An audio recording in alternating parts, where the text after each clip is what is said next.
So then, this is our final look at the contract statuses for 2021.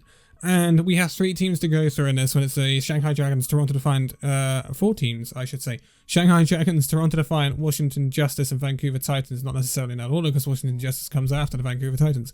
Anyway, it's been a really interesting one because we've seen moves at the Dallas Fuel, etc, etc, etc. We've seen some very interesting moves in the last video and concerning Seoul and people like that. We got through a lot of the big chunky teams. But now we're looking at our APAC winners from last season. So this is Shanghai Dragons. So to start them off, we have the damaged players, Ding, DM, Dia. The 3Ds are all leaving the Shanghai Dragons. Their existing contracts are expiring, and I believe they are not being re-signed for 2021. They are good players. Ding has a great Pharah. We've seen DM's potency on the Widowmaker in recent times. I'm surprised he didn't want to keep hold of DM, actually. I think he's definitely the most likely to get a league team out of all of them. His hit scan is absolutely phenomenal, and Dia is a great player as well, although he hasn't seen much playtime recently, nor has Ding. It's been DM we've seen in the playoffs. He actually popped off on Widow at times, but I expect DM to get another team. But however, MVP Flutter is under an existing contract, no surprise, and so is Lip. Those are the 2-star DPS players for the Shanghai Dragons this season. No surprises, they are tied down and not going anywhere. On the tanks, we see Fearless have his 2021 option exercised. No surprises, Fearless has been a breakthrough this season. He was the 0 and 40 tank, and his ultimate redemption arc makes him one of the best main tanks in the league right now. It is quite the bounce back, and he deserves to be on that Shanghai Dragons team for 2021. Gaguri, however, we have not seen a massive amount of this season, and she is a free agent with her existing contract expiring. Will we see Gaguri step out in the league once more? I don't know. It is possible the Shanghai Dragons resign her. It's still an option. I don't think they will, to be quite honest. Will another team sign her? I don't know. It's a very difficult one. We have not seen a good amount of Gaguri for a while. I would like to see her get another chance. Whether she will or not, or whether she'll have to go down to contenders again, only time will tell. But then we have Stand 1 and Void. Stand 1 actually really pulled through in the playoffs at times, so fair play to him. I've been down on him this season, but he's actually pretty good. Stand 1 and Void both under existing contracts. I think the MO for Shanghai at the start of the season was that Stand 1 and Void were going to be the tank line, until Fearless kind of stepped in and just did wonders, and Stand 1 got pushed out. Stand 1 was, I think, going to be the main tank for Shanghai, and it didn't work out that way. Fearless stepped up and took that place from him. So yeah, it's no surprises there. Void is a role star, so it's no surprise that these guys are tied down. On supports, this is where it gets interesting. So Izayaki has had his 2021 option exercised. I was a bit surprised about that. We'll come back to him in a minute. Lee Jae Gon is under existing contract. No surprise, he came from Runaway. It's the same situation as Gangnam Jin and Yaki at the Florida Mayhem. And then Luffy is a free agent and will be leaving the Shanghai Dragons with his existing contract expiring, this is surprising. I think Izayaki is a risky pick for the Shanghai Dragons. I always have done. I think he blows very hot and cold. I think they're okay keeping hold of him, but I would like to see them sign another flex support. I would like to see them have a stable flex support like Gangnam Jin they can always rely on. I don't think they can always rely on Izayaki. During the middle of the season, sometimes he's looked up and down. If he transcends us, even against the likes of London, and London have not been that good this season. So, yeah, it was an odd look. Izayaki did do well in the playoffs, though. So I will give him credit for that. He deserves another shot. Luffy, I kind of hope he finds another team, because he isn't a bad support. I'm just not sure whether he's Shanghai Dragons level. Anyway, Toronto Defiant. Oh boy, talking of blow-ups. Okay, Agility's gone. Logix has re-signed for the Toronto Defiant, even though it says here he's a free agent and his contract is expiring. In recent days, he has actually signed a contract. Mangachu has gone, Shawfor has gone, Zik has gone. So Zik, Shawfor, and Agility's all had their options declined. Shawfor, he was unhappy in the league. I am not surprised it was coming that Shawfor was leaving. It's a very, very, it's a shame.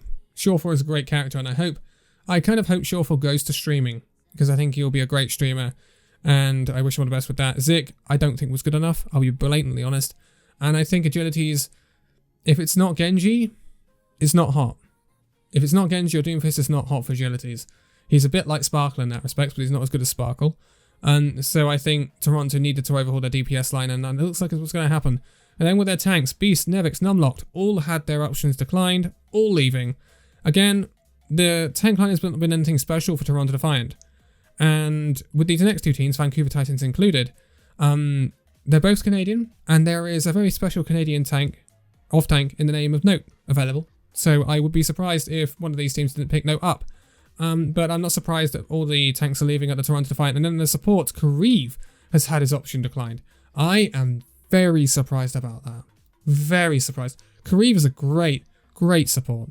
And I think he deserves another shot at another team. I think Kareev has been a standout player for the Toronto Defiant this season. I'd be very surprised if he doesn't get another chance in the league. Cruz and Roki are both free agents, and their existing contracts are expiring and looking for other teams. Cruz. He started off at Paris in the Overwatch League and then has found himself at Toronto. I think he's okay. I don't think he's top tier by any means. Could I see him at someone like London? Could I see him somewhere like Vancouver? Could I see him somewhere like those teams? Then yeah, I could do, honestly. But I don't think London will go for Cruz somehow. Simply because he's not a development figure, and that's what London want to do. Even though he's British through and through, 7 Lions and all that, I somehow have a feeling that London are going to go for some quite young European talent, and Cruz is not quite there for development right now. And Roki, we haven't seen a massive amount. Will he get another chance in the league? I think he might end up dropping to contenders, if I'm perfectly honest. So, Vancouver Titans. Dalton has had his 2021 option exercised. Shockwave is a free agent with his existing contract expiring. There has been a lot of rumours around Shockwave about him finding a new team. It would not be a surprise. Shockwave has been a standout player for the Vancouver Titans this season, and he is possibly worthy of going to a better team than the Titans. Will he? We don't know yet. Free agent window has only just opened. Although this has been recorded a couple of days earlier, so it may, in fact, Shockwave may even be at the San Francisco shop by now, for all I know. But, Shockwave, I think, will stay in the league. Regardless of whether he's at Vancouver or somewhere else, he's going to be a league player. Sooner, however, he's had his option declined. He will no longer be a Vancouver Titans player next season. I don't think he'll be a league player next season. I think he'll be dropping down to contenders. Then in the tanks, KSA has had his 2021 option declined. Again, I don't think he is going to be a Overwatch League tank next season. I think he will be dropping to contenders. Shredlock, however, he has had his 2021 options exercised to become the main tank for Vancouver Titans in 2021. I was surprised about that. I'm not going to lie. But I think there's a trend going on here for the Vancouver Titans. We'll get that into a second. And then we go to our supports. Car has had his option declined. He will no longer be assigned to the Vancouver Titans and will be looking for a team again. I expect him to drop to contenders. But Rolf will be returning out for the 2021 Titans as he has had his option exercised. There's a trend going on here. Rolf, Shredlock, both Canadian, Dalton, American. The ones they've dropped, Karka is the only American they've dropped. So clearly they didn't think that he was good enough. Whereas KSA, Suna, Shockwave, they came from the more European scene. So I think this is an effort for Vancouver Titans to go full NA. I think this is Titans next season that we will see will be Canadian and American, and they won't be anything else. It'll be interesting to see how that goes. Depends what players they sign. Plenty of players available. Maybe they pick up Dogman. Maybe they pick up Note. There are plenty of players available for them to dip their hands into, and it could work out for them. But it ain't going to make him one of the great teams in the league. That's for sure. This ain't going to return Vancouver Titans to the Vancouver Titans of the runaway days. So, yeah, Vancouver definitely still slimming down. Then we have Washington Justice. And, yeah, okay, let's take a look at this thing. Decay, he has his existing contract was expiring. He's a free agent. Decay was signed late in the season on the different rulings, and it allowed Washington Justice to have an amazing playoff run. Whether those rules were right or not is a question for another day. But will Justice re-sign Decay? I'm not so sure. It depends on what some other players do. I don't know a destination for Decay because, I mean, one time I could have said Soul Dynasty, but then I'm thinking, well, actually, I think Leicester's going to Soul Dynasty, so why would Decay go there? He's not going to go back to Dallas. That's for sure. So I don't know really a destination for Decay right now. Maybe he stays at Washington Justice. We'll have to wait and see. Stitch, he is a free agent with his 2021 option declined. Oh dear. Tuba is under an existing contract, so he'll be staying at the Washington Justice for 2021. Janu, the tank, has had his 2021 option declined. He's a free agent. Okay. Right. Raw is under an existing contract, but I can tell you now, Raw has left the Washington Justice. He's no longer assigned to them, so that's clearly a mutual agreement that's come through there for him to get out of his Washington Justice contract. Then with the supports, we have Aim God and Arc, and both of their 2021 options have been declined. Now, they're all free agents basically, apart from Tuba, and Tuba could go yet. You know, it's possible. Now, the Washington Justice hierarchy have been saying, you don't understand how the contracts work. We're going to re-sign them. Okay, fine. Whatever you say. But I'm going to be brutally honest with you guys. Why would their 2021 options, the contract, the first year contract with the +1, so this is the contract where you sign and then there's a clause in it where you can extend that contract by a year if both parties agree. Why would they be declined if you are fully, intentionally going to keep those players, Washington? I am wondering whether it's one of two things. I am wondering whether these players want out of Washington. Maybe. That is a distinct possibility. Maybe they don't want to sign another contract, and Washington Justice are scrambling to try and give them a contract that will keep them there. It would not surprise me with Stitch and Janu. It wouldn't surprise me at all. I could see Stitch and Janu going somewhere else, like maybe Houston or something. But it is an interesting one. They aren't completely out of Washington yet. But to be quite honest, I would be surprised if Arc, Aim God, Janu and Stitch were at Washington next season.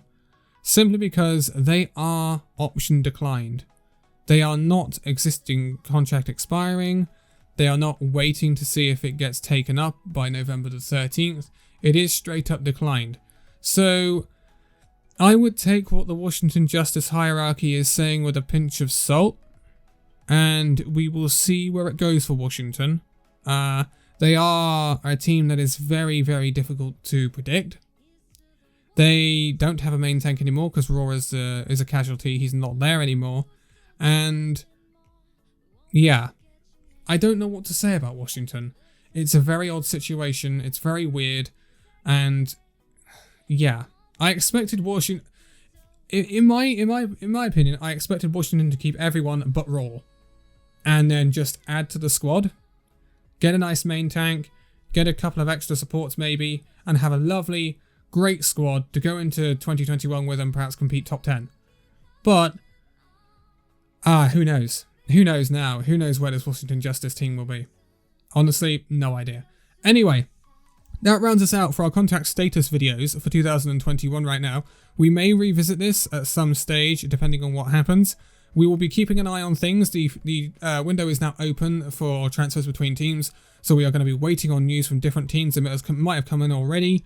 I will try to do videos as quick as possible in terms of getting the news up, like I did with the Paris Eternal video when that went south on the 23rd. And we will see where it goes.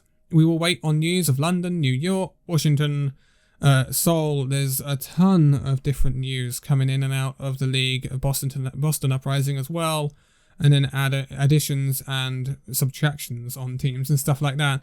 We have a lot to look forward to in this off-season.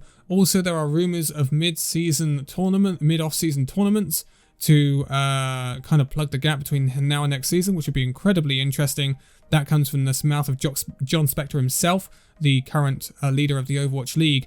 So that will be very, very interesting if that comes across. And if those happen, of course, I will be covering them on the channel. But if you want to stay tuned for all the Overwatch League news during the off-season and you want to stay tuned for all of the coverage that I will be bringing you, make sure you hit the subscribe and make sure you hit the bell so you get notified when these videos go up. Otherwise, they will sit in your little inbox and you will never know that they're there. Isn't that right, YouTube? Because who knows how subscriptions work these days, to be quite honest. Anyway, I'm going to leave it here for this video. So thank you guys so much for watching this video. If you'd like to give it a like, subscribe if you're new, and I'll see you in the next video. See you then.